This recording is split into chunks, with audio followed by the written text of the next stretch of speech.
Hi, welcome. This is Jackie from Cambridge Safety. Welcome to one of our short Take 5 videos for health and safety. So just 5 minutes on one aspect of health and safety to keep you up to date. So in this one, we're just going to talk about signage, and I'm sure wherever you go at work, you're going to see a variety of signs of different colours and shapes, trying to indicate potential dangers or safety. So safety signage is not the be all and end all, but if you can't eliminate the hazard, it might be something we can do just to bring the situation to someone's attention.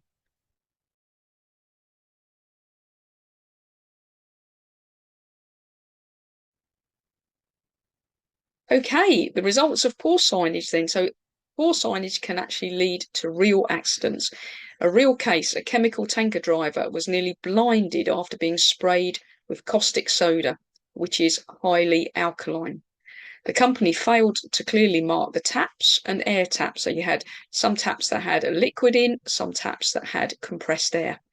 The driver was looking for the water pipe so he could rinse out his tanker after delivering caustic soda. He found a hose, he popped it into the tanker, but the hose was actually compressed air. So as he activated it, the caustic soda sprayed over the driver. It was just luck rather than perhaps judgment that he was wearing eye protection in the form of goggles. If he hadn't been wearing that PPE, he could have been blinded quite easily. So signage is important. It's not the be all and end all, but it's an important part of our health and safety hierarchy of control. In the UK, it's governed by the Health and Safety Signs and Safety Signals regulations that covers all workplaces. The regulations don't just apply to written signs and markings. They include acoustic signals, illuminated signs, fire signage, hand signals, and verbal signs as well. But there are a few exclusions. The signage for the transportation of hazardous chemicals is covered by another set of regulations, and transport signage are covered by another set of regulations. The employer might use signage for a variety of reasons to protect employees, but also perhaps highlight to non-employees and contractors who don't have the awareness of the particular hazards and situations on site. If we do have any signage, it needs to conform to either British or European standards in relation to colour and shape, so people can recognise what the different colours and shapes mean. So if you see the green and white, it means safe condition, and one of the signs you see there is the emergency evacuation fire exit signage.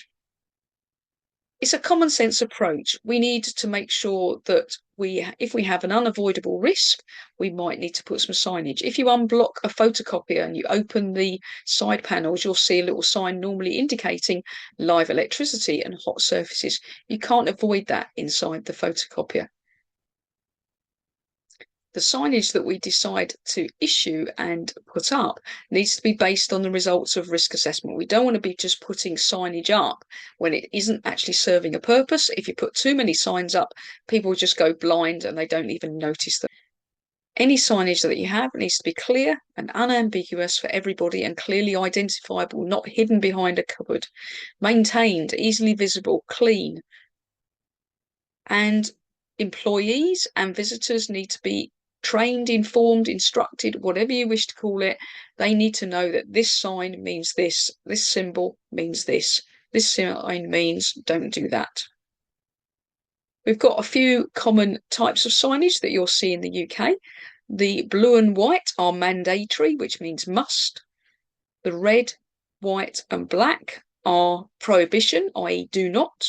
We've got the danger, which is the yellow and black triangle, and then the safe condition, which are green and white. So first aid, fire signage as some examples.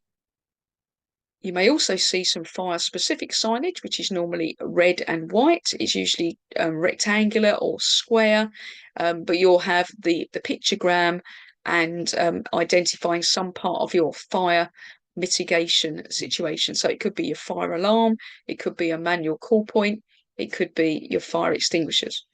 Not part of the safety signs and safety signals regulations, but as I mentioned, you will also see some signage on vehicles. I'm sure you've all been behind a petrol tanker where you see the emergency action codes on their signs there.